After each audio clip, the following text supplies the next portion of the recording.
రాసిన పత్రిక, మొదటి కొరింథీయులకు రాసిన పత్రిక 1వ అధ్యాయము 26వ వచనం. సహోదరులారా, మిమ్మల్ని ఇతను పిలిచిన పిలుపు చూడండి. మీలో లోకరీతిని జ్ఞానులైనను గనులైనను గొప్ప వంశమైన వారైనను అనేకులు పిలువబడలేదు, కానీ ఏ శరీరయు అతిశయింపకుండునట్లు జ్ఞానులు సిగ్గుపరచడానికి వెర్రివారిని దేవుడు ఏర్పరచుకున్నాడు. వెర్రోళ్ళని ఏర్పరచుకున్నాడు ఆయన. చదవమా. బలవంతులైన వారిని సిగ్గుపరచడానికి బలహీనులు ఏర్పాటు చేసుకున్నాడు. ఎన్నికైన వారిని వ్యర్థము చేయుటకు లోకములోని ఎన్నికలను దేవుని స్టైల్ అది. ప్రభా నేను పనికిమాలోని, ప్రభా నేను చేతకాలోని, ప్రభా నేను చదువురాలోని, ప్రభా నాకు జ్ఞానం లేనోని అంటే ఆయన అంటాడు, నువ్వే కావాలా? దేవునికి స్తోత్రం. నువ్వే నా సిలువ ఎత్తుకోవడానికి పని చేస్తావు. నాకు ఏ యోగ్యత ఉందయ్యా? నేను పల్లెటూరుని కదా. విద్యలేని పామరులైనటువంటి జాలరులు వాడుకున్న దేవుడు అరణ్యములో గొర్రెలు కాసుకుంటున్నా ఆ మోషే కనబడి, అయ్యా నాకు మాట రాదు, అయ్యా నాకు జ్ఞానం లేదు, నువ్వే కావాలి నా పని చేయడానికి. అయ్యా నేను మేడు పళ్ళు ఏరుకుంటున్నాను, ఆమోసు నువ్వే కావాలి నా పని చేయడానికి. అయ్యా నేను గొర్రెలు కాసుకుంటున్నాను, గొర్రెల కాపరిని. దావీదు రాను నా గొర్రెలు కాదు కానీ. అయ్యా మేము చేపలు పట్టుకున్నాం, నో చేపలు కాదు మనుషులు పడుతుంది రండి. మాకు బైబిల్ ట్రైనింగ్ లేదు, మాకు జ్ఞానం లేదు. ఐ గివ్ యూ ఆత్మను మీకు ఇస్తున్నాను. మీరు ఎన్నికైన వారిని ఎన్నికైన వారుగా చేస్తాను. పెంట కుప్పలున్న వారిని బలవంతులుగా చేస్తాను. ధీరులైన వారిని లేపుతాను. మిమ్మల్ని ఉన్నతమైన స్థాయికి వస్తానని దేవుడు చెప్తున్నారు. గట్టిగా చప్పలు కొట్టొచ్చుగా. దేవునికి మహిమ కలుగును గాక. ఎన్నిక లేని వాడిని నేను చెప్పాలంటే ఒక సరైన ఇంగ్లీష్ రాదు, ఒక సరైన చదువు రాదు, ఒక సరైన జ్ఞానం లేదు. పనికి మాలేవాడు నన్ను ఈ స్థాయిలో ఉంచాడంటే, ఇంతమందిని నడిపించే కృప ఇచ్చాడంటే that is the God grace. నా జ్ఞానం కాదు. ఎవరి జ్ఞానం? దేవుని కృప. చప్పలు కొట్టి దేవుని స్తోత్రం చెప్తా. ఎస్, నేను బలహీనండి, నేను చేతకండాన్ని మీరు అనుకోవద్దండి. దేవుడు మిమ్మల్ని వాడుకుంటాడు. నేను పల్లెటూరు దాన్నండి, ఆ జాబ్ నాకు ఎక్కడ వస్తుంది అనుకోవద్దు. దేవుడు నీకు జాబ్ ఇస్తున్నాడు. ఆఫీసుల ముందు నేను ఎలా మాట్లాడాలనుకోవద్దు. వాళ్ళంత పెద్ద పెద్దోళ్ళు, వాళ్ళు పెద్ద కొలుపోళ్ళు. నో, నిన్ను లేపుతా. సంజు శాంసన్ నేను వాడుకుంటాను అన్నాడు. అంతే. చప్పలు కొడితే నువ్వు పనికిరాను అన్నాడు. ఆయన పనికిరాని తీసి పాడేసాడు. ఆయన ఎందుకు పనికిరాడు అన్నారు. ఈయనకి జట్లు పనికిరాడండి. 3 మ్యాచ్లు పక్కనెట్టారండి సంజు శాంసన్ని. ఎందుకు పక్కనెట్టారు మనకు తెలియదు. మొత్తం మీద ఎదురంగా లోపలికి బలవంతంగా తీసుకొచ్చారు. అందులోకి వచ్చేసాడు, నిలబెట్టేశాడు. అంతే. ఓడిపోతున్న జట్టుని నిలబెట్టేశాడు. అందరూ పడిపోతుంటే 89 రన్లు కొట్టి హైయెస్ట్ స్కోర్ తెచ్చుకుని కప్పు తెచ్చుకుని వచ్చేసాడు. పల్లెటూరుడు కావచ్చు, కేరళవాడు కావచ్చు, అగ్రకులంలో పుట్టలేదేమో, కానీ దేవుడు నమ్ముకున్నాడు. చప్పలు కొట్టి దేవునికి స్తోత్రం చేయలేదు. మనల్ని మన వారంలో జరిగింది చెప్పాను నేను. అంతేనా? శాంసంగ్ జట్టులో తీసుకున్నారు బాబు. నాకంటూ టైం వస్తుంది. నాకంటూ ఆయన ఏమని చెప్పాడు తెలుసా? నీవేమో ఫీలింగ్ ఏంటంటే, నాకు టైం వస్తుందండి, ఆ టైం వచ్చినప్పుడు నేనేంటో నిరూపించుకుంటా అన్నాడు. నన్ను తీసిపారేస్తున్నారు, కారణం నాకు తెలీదు. అంతా పెద్ద పెద్దోళ్ళు చూసుకుంటున్నారు. చిన్నోడు నేను, వెనకాల ఎవరు లేరు, కానీ వెనకాల ప్రభు ఉన్నాడు. దేవునికి స్తోత్రం. నీ వెనకాల ఎవరున్నారు చెప్పండి? ప్రియులారా, విద్య లేని వాళ్ళని బలపరచడానికి విద్య ఉన్నవాడిని పక్కనట్టేశాడు. నాకంటే డబ్బున్న వాళ్ళని పక్కనట్టేయడానికి డబ్బు లేని వాళ్ళని పైకి తీసుకొచ్చాడు. కొంప కట్టుకునే యోగ్యత కూడా లేదు నాకు స్టిల్ టుడే. అయినా దేవుడు వాడుకుంటున్నాడు. దేవునికి స్తోత్రం కలుగును గాక. నాకంటే చాలామంది వాగ్దాటు ఉన్న వాళ్ళు ఉన్నారు, కానీ గాడ్స్ గ్రేస్. 3వ మాట చెప్తాను చూడండి. ఆయన పల్లెటూరోడు. 2వది 3వ వచనం, కురేనీయుడు. కురేనీయులు అంటే ఆ ప్రాంతం లిబియా, ఆఫ్రికా. అంటే నల్లని వాడు. కురేనీయుడు అంటే ఎవరండి? కూషు దేశస్తుడు, నల్లటోడు, నల్లగా ఉంటాడు. నేను నల్లగా ఉన్నాను, నన్ను ఎవరు చేసుకుంటారా?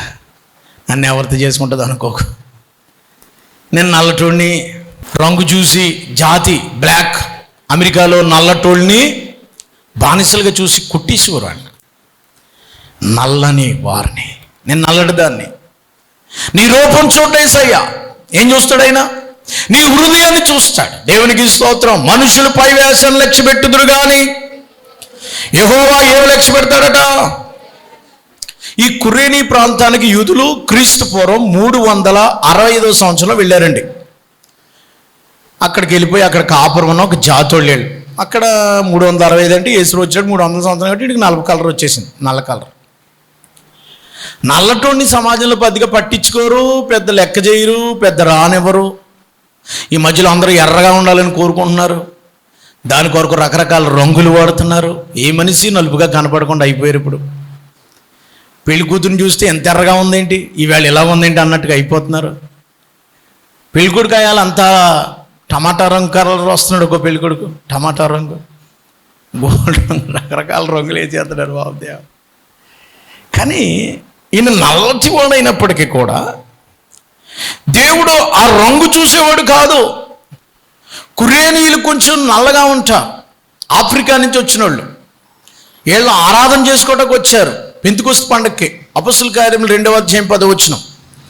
అపొస్తలుల కార్యములు 2వ అధ్యాయం 10వ వచనం కనపడుతుంది చూడండి. అపొస్తలుల కార్యములు కురేనీ దగ్గర. ఏ ప్రాంతం దగ్గరమ్మా? కురేనీలో లిబియా ఉన్న వాళ్ళందరూ పెంతెకొస్తు పండుగ చేసుకోవడానికి వచ్చారట. ఆ లిబియా ప్రాంతం అనేది ఇప్పుడు ఆఫ్రికా ఖండంలో ఉంటుంది కదా. ప్రియులారా, నల్లని వారు. కూషు దేశస్థుడు తన చర్మమును మార్చుకొనగలడా? ఇర్మియా గ్రంథంలో ఉంటుంది. సో వాళ్ళ స్కిన్ బ్లాక్ అయినప్పటికీ దేవుడు స్కిన్ చూడడం, ఎన్నిక లేని బలపరుస్తాడు. నేను ఇంకా కొంచెం ముందుకు వెళ్తున్నాను. ప్రియులారా, ఆ నల్లటిని చూడండి. చాలామంది నల్లగా ఉన్నాను అనుకుంటారు. సొలొమోను యొక్క ప్రియురాలు పేరేం పేరు తెలుసా?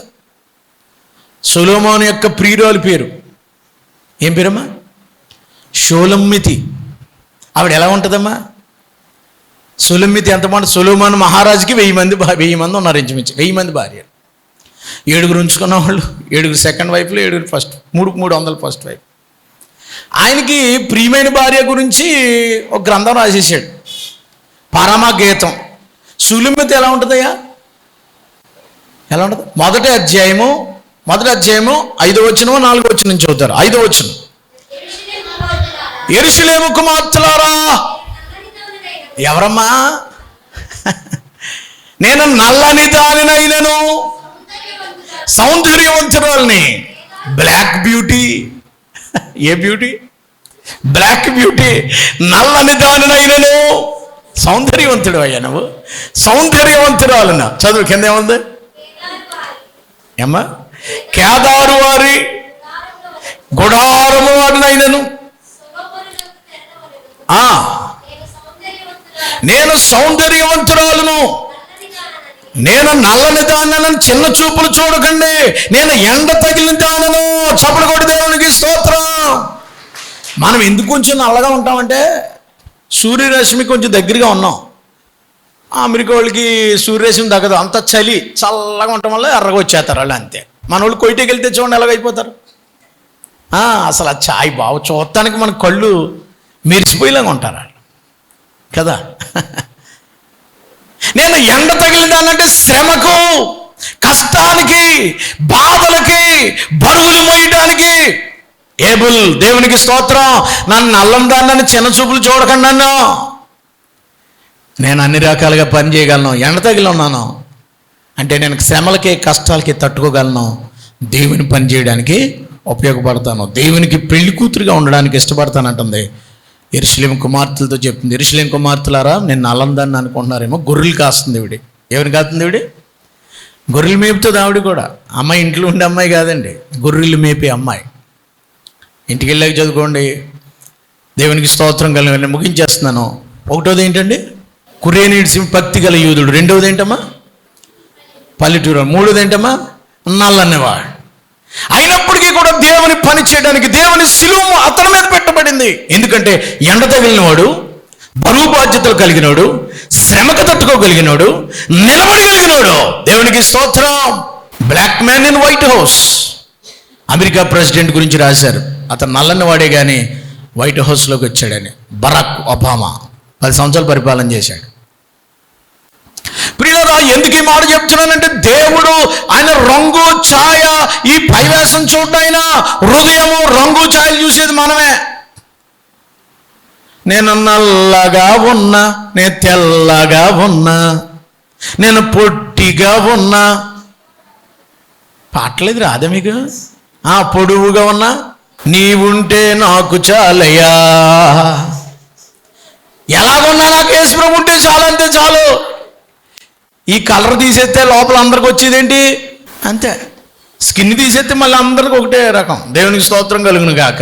హల్లెలూయా. నేను ముగించేస్తానండి. 4వది ఏంటో తెలుసండి? సిలువ. చూడండి, లోకాసు వార్త 23:26 వారు ఆయనను తీసుకెళ్ళిపోవచ్చుండగా, 3 వచనాలు దగ్గర పెట్టుకోవాలి, ఇక్కడే మాట్లాడతాను కదా. పల్లెటూరు నుండి వచ్చుచున్న కురేనీడైన సీమోను ఒకని పట్టుకుని యేసు వెంట సిలువ మోయుటకు అతనని దానిని పెట్టిరి. ప్రియులారా, యేసు వెంట వెళుతున్నాడంటే అతను యేసు వెంట సిలువ మోయడానికి, అంటే సిలువను వెంబడిస్తున్నటువంటి సీమోన్ అనేది జనరల్ పేరు. అది సిలువను వెంబడిస్తున్న సీమోను. ఈ సీమోను ఎవరండి? సిలువను వెంబడిస్తున్నాడు. అయ్యా, యేసుని వెంబడిస్తావా? ఏమండి, అందరూ వదిలేశారు యేసుప్రభు వారిని, అందరూ వదిలేశారు. ఎవరు? యేసుప్రభు కూడా 5 రొట్టెలు 2 చిన్న చేపలు తినమంది ఎంతమంది ఉన్నారండి?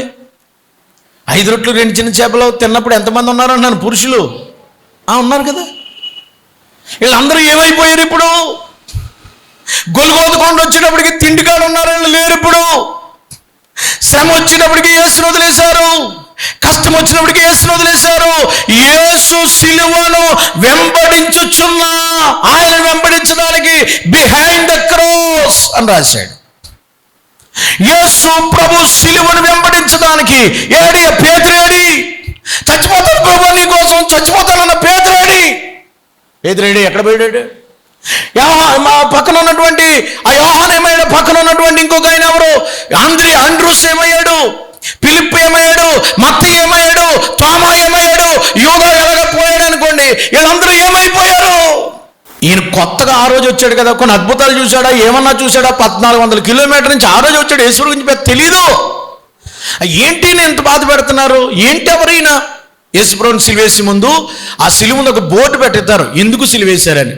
ఈయన యూదుల రాజుగా అన్నందుకు సిలువేయించున్నామని రాశారు. ఆ బోర్డు దానికే సిలువేశారా? అన్యాయపు తీర్పు పొందాడేమో ఆయన. 3 రోజుల్లో దేవాలయం పడగొట్టు కడతానందుకు సిలువేశామని రాశారు. అయ్యో, ఎంత ఘోరం ఇది! ఎవరైనా ఈయన నీతిమంతుల్లో కనబడుతున్నాడు, ఈయనకేం జరుగుతుంది? ఎందుకు అలా కింద పడిపోతున్నాడు?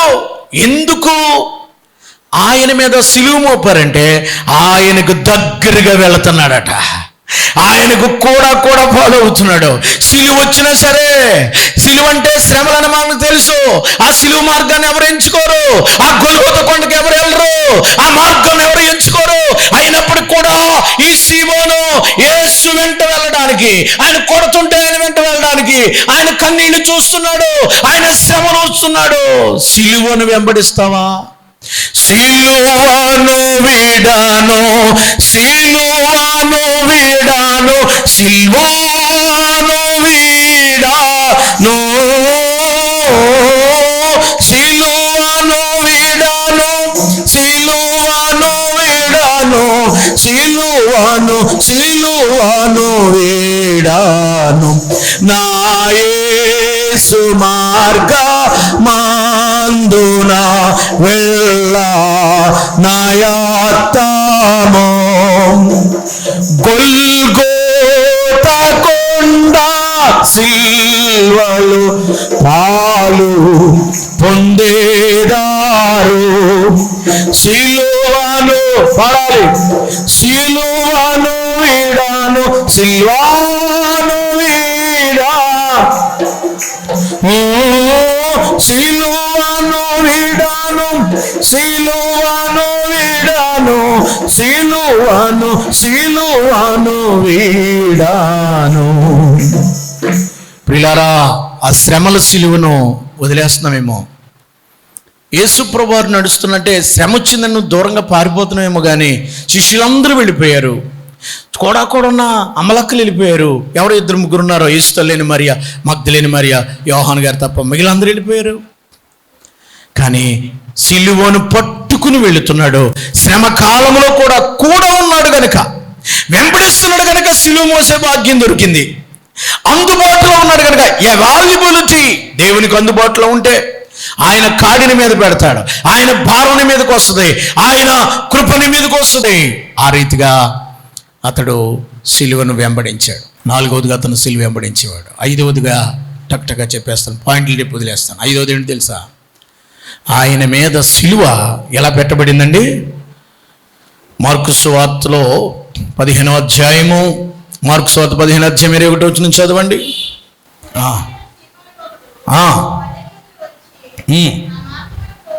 పోవచ్చుండగా బలవంతంగా పెట్టారట. ఎలా పెట్టారండి సిలువ? ఈయన నేను యోగ్యుని కదండి, అది మొయ్యలేని, అది యేసుప్రభు సిలువ, నేను ఎలా మోస్తానా అని అనుకుంటున్నాడేమో. రా, బలవంతంగా యేసుప్రభు మోసే సిలువ పెట్టేశారు ఆయన మీద, బై ఫోర్స్. అదే మాట మత్తయి సువార్త 27:32లో కూడా ఉంది. బలవంతంగా, కంపెల్డ్ అన్నాడు ఇంగ్లీష్లో. బలవంతంగా పెట్టారట. ఒక్కొక్కసారి ఆల్ ఆఫ్ సడన్లో శ్రమలు వస్తాయి మనకి. ఆల్ ఆఫ్ సడన్గా క్రాస్ మన మీద పెట్టబడుతుంది. ఆ శ్రమల్లో నువ్వు మోయడానికి రెడీగా ఉన్నావా? బలవంతంగా ఆయన మీదకి వచ్చేసింది. అంత బాగానే వెళ్తుంది, పక్కనే చూసుకుంటూ వెళ్తున్నాడు, బాగానే వెళ్తున్నాడు, అయ్యో అని జాలి పడుతున్నాడు. యేసుప్రభు వారు ఒక ఆయన రాశాడు, కింద పడిపోతే ఆయన ముఖాన్ని దగ్గర ఏదో ఈయన కొంచెం సరిసి లేపడానికి ఏదో ముఖం మీద నీళ్ళు చల్లడానికి ప్రయత్నం చేశాడని అంటున్నారు. కూడా ఉన్నాడు, అందుబాటులో ఉన్నాడు. బలవంతంగా పెట్టారు. ఒక్కొక్కసారి బై ఫోర్స్గా శ్రమల్లోనే, కష్టాల్లోనే, శ్రమలు వస్తాయి మనకి. ఆ శ్రమల్లోనే యేసుప్రభు వారు పనిచేసే భారం మీదకి రావచ్చు. ఆ కష్టకాలంలోనే, ఆ శ్రమ జీవితంలోనే యేసు నీ కొరకు ఒక దర్శనం ఇవ్వచ్చు. ఆయన మీద ఒక భారం పెట్టాడనంటే ఆయన నిన్ను వాడుకోబోతున్నాడు. సిలువ బలవంతంగా పెట్టబడింది, అదొక ధన్యతగా ఆయన భావించాడు. సరే, సాక్షాత్తు యేసుప్రభు సిలువ అండి. సాక్షాత్తు ఎవరు సిలువది? యేసుప్రభు మోసే సిలువ మోయడం. మన సిలువలు పెట్టుకునే ఎంతో సంబరపడిపోతామే. అది యేసయ్య సిలువ మోసే భాగ్యం దొరికింది అతనికి బలవంతంగా. అదొక ధన్యత అంతే. యేసయ్య సిలువ మోయడం నా భాగ్యం. ఎవడైనాను నన్ను వెంబడింపగోరినాడు తన సిలువనెత్తుకుని వెంబడించాలి. ప్రియులారా, ఒబేదెదోము ఇంట్లో మందసం ఎలా పెట్టారమ్మా? బలవంతంగా పెట్టారు. ఎవరు మంచమే మా ఇంట్లో వద్దు అన్నారు. ఎందుకంటే మంచం ముట్టితే అక్కడ వజ్జా అనే ఒక పాస్టర్ గారు చనిపోయాడు. మా ఇంట్లో వద్దు అంటున్నారు. దావీదు గారు వద్దు అన్నాడు, అందరూ వద్దు అన్నారు. ఆ సమయంలో ఒబేదెదోము ఇంట్లో బలవంతంగా పెట్టారు మందసం అంటే దేవుని సన్నిధి. 3 నెలల్లో ఒబేదెదోము దావీదు కంటే, ఊళ్ళో వాళ్ళ కంటే ఆశీర్వదించబడ్డాడు. దేవునికి స్తోత్రం చెప్తామండి. సిలువ నీ మీద మోపబడిందంటే అది ఆశీర్వాదానికే కారణం. సిలువ మోసే ధన్యత, సిలువ మోసే భాగ్యము అతనికి వచ్చింది. 6వదిగా మనం చూస్తే ప్రియులారా, ఆయన సిలువను మోసాడు. యేసే సిలువను. మనమందరం కూడా సిలువను ఎత్తుకోవలసిన వారమై ఉంటున్నాం. ప్రియులారా, లూకాసు వార్త 14:17లో, లూకాసు వార్త 14:27లో, లూకాసు వార్త 14:27లో ముగిస్తున్నాను. లూకాసు వార్త 14:27లో ఎవడైనాను తన సిలువను మోసుకుని, ఎవడైనా నన్ను వెంబడించాలంటే తన సిలువను ఎత్తుకోవాలా. అందరూ సిలువ మోయవలసిన వారమై ఉన్నామని తెలుస్తుంది ఇక్కడ. 5వదిగా బలవంతంగా పెట్టారు. 6వది మనం అందరము సిలువ ఎత్తుకోవాలా. ఎవడైనా నన్ను వెంబడింపకోరినాడలా, ఎవరైనా శిష్యుడు కావాలనుకుంటే, ఎవరైనా పరలోకం వెళ్ళాలంటే you bear the cross, you carry the cross. తన సిలువను ఎత్తుకోవాలా.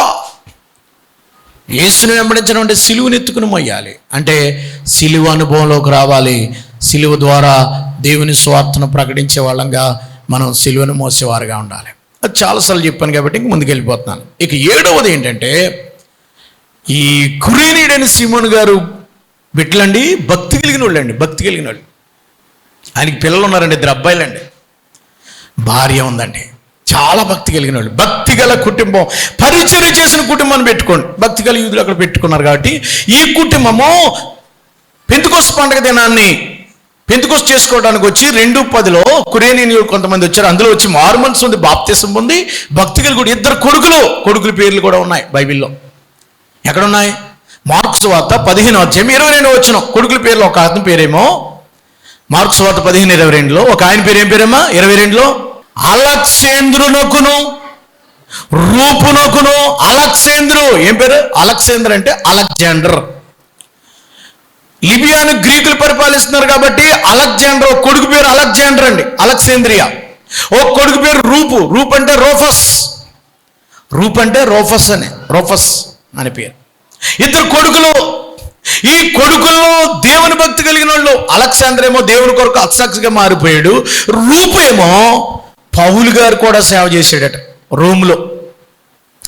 రోమీయులు రాసిన పత్రిక 16:13 రూపు పౌలు గారు కూడా సేవ చేశాడట.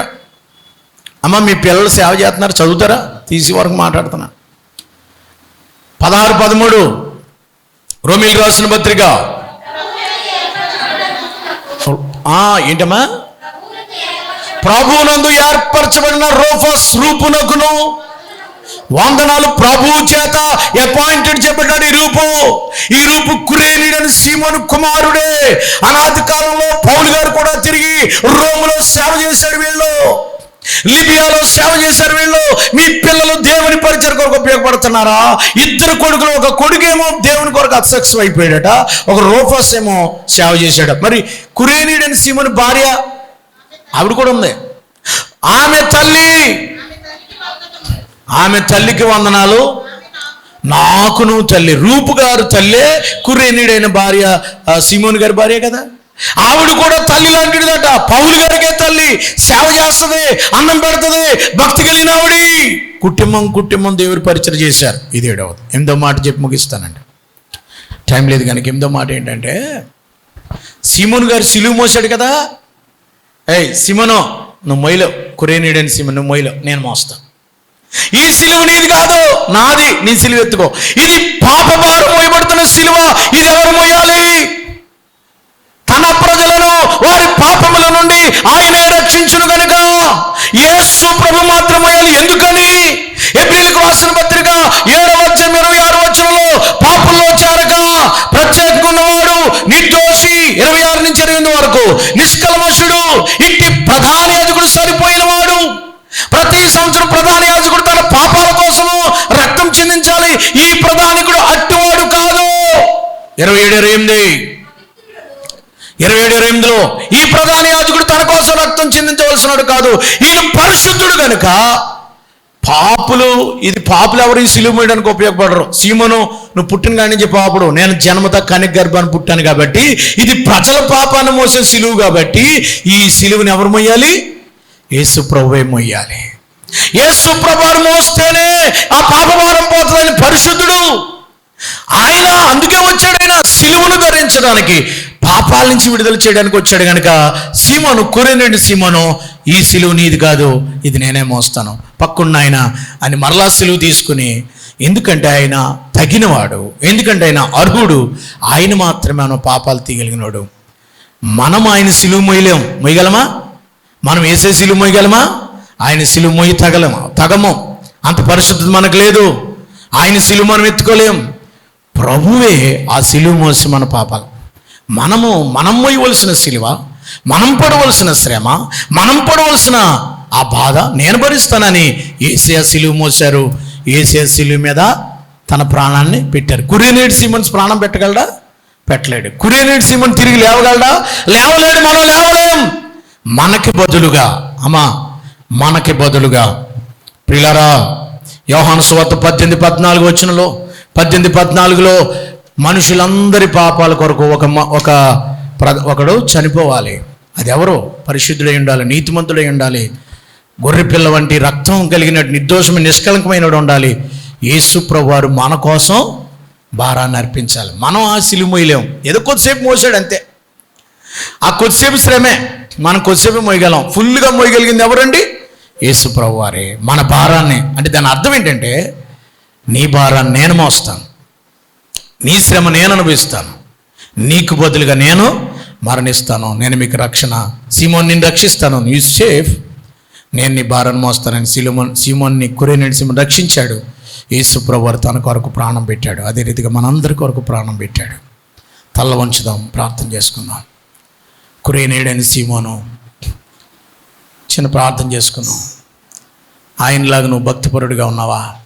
భక్తి కలిగిన యూదుడు, భక్తి కలిగిన కుటుంబం, పరిచయం చేసిన కుటుంబం, పల్లెటూరు వాడే, నల్లని వాడే, అయినప్పటికీ దేవుని క్రాస్ మోసే భాగ్యం వచ్చింది. దేవుని క్రాస్ మోయడానికి ఇష్టపడ్డాడు. ఏ రకమైతే నా మీద పెట్టారు కదా, మోస్తాను, యేసుకు నేను సహాయం చేయడం పెద్ద కష్టమేం కాదు నాకు అనుకున్నాడు. అనుకోగలవా?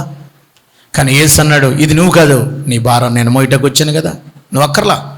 నీకు వచ్చే శ్రమ కొద్ది కాలమే, నీకున్న సిలువ కొద్ది కాలమే. కానీ ఆ భారమైన సిలువ, బరువైన సిలువ యేసు మాత్రమే మోయగలడు. తల్ల వంచుదామండి, ప్రార్థన చేసుకుందాం. కురేనేడు సీమోను సిలువను వెంబడిస్తున్నాడు. పల్లెటూరునని, నల్లనుదన్నని, ఎన్నికైనని భయపడకు, దేవుడు ఆ బాధ్యత నీకు అప్పగించాడు. ఆ క్రాస్ను మోయాలి. కాసేపు ఈ లోకంలో ఆయన సిలువ ఎత్తుకుని మనం వెంబడించాలి. యేసు మనం మోయగలిగినంతసేపు మోయనిస్తాడు. మన మరణాన్ని ఆయన తీశాడు. నువ్వు మరణించలేవు. నీ మరణాన్ని ఆయన తీసి నీకు మోక్షాన్ని ఇవ్వడానికి యేసే అర్హుడు. ప్రభు సిలువను ఎత్తుకోవడానికి, ఆయన కూడా నడవడానికి ఇష్టపడుతున్నావా? అయ్యా నేను చేతకాను వాడిని, నాకేంటి అని అనుకుంటున్నావా? దేవుడు నేను వాడుకోబోతున్నాడు. దేవుడు ఆ బాధ్యత నీకు ఇచ్చాడు. శిష్యులకు లేని, ఎందరో జనసమూహం లేని ఆ సంతోషము, ఆ సిలువ కొద్దిసేపు అయినా మోయగల అవకాశం అతనికి దొరికింది. నీకు అవకాశం వస్తే నువ్వు ఆయన భారాన్ని భరిస్తావా? ఆయన కోసము పరిచర్య చేస్తావా? ఆయన కోసము బరువు ఎత్తుకోగలవా? దేవుని సేవా భారము పరిచర్య అయ్యారు కూడా పనిచేయగలవా? తీర్మానించుకుని సిద్ధపడు. యేసు మన కొరకు రక్షణ ఇచ్చాడు. తర్వాత కుటుంబ పరిచర్య చేశారు. మహాపరిశుద్ధుడు అయిన మా తండ్రి, కురేనేడని సీమోను గురించిన ఎన్నో విషయాలు మేము ధ్యానం చేశాం. వెత్తబడిన వాక్యం ఫలింప చేయండి. కురేనేడు సీమోనుకి ఇవ్వబడిన ఆ బాధ్యత బలవంతంగా వచ్చినప్పటికీ ఎంతో చక్కగా నిర్వర్తించాడు. వారి బిడ్డలు నీ పరిచయం చేసినట్లుగా బైబిల్లో చూస్తున్నాం. నీ కొరకు 100 మైళ్ళు ప్రయాణం చేశాడు. నీ కొరకు తన జీవితాన్ని అర్పించి ఆ క్రాస్ మోయడానికి అందుబాటులోకి వచ్చాడు. అయితే సీమోన్కి నువ్వు విడుదలిచ్చి నేను మోస్తానని క్షమించావు. మా కొరకు మా భారాన్ని మోసావు. అయితే మేము సీమోన్ లాగా నీ కొరకు పనిచేసేవాళ్ళలాగా, నీ కొరకు జీవించేవాళ్ళలాగా మా కుటుంబాలను సిద్ధపరచమని, ఏ కలర్ అయినా, ఏ స్థితి అయినా, ఏ ఆరోగ్య పరిస్థితులైనా కూడా మేము నీ కొరకు పరిచయం చేసే వాళ్ళకి సిద్ధపరచమని, వెత్తబడిన వాక్యం ఫలింపచేయమని యేసు ప్రభువారి పేరిట వేడుకొనుచున్నాము తండ్రి. ఆమేన్.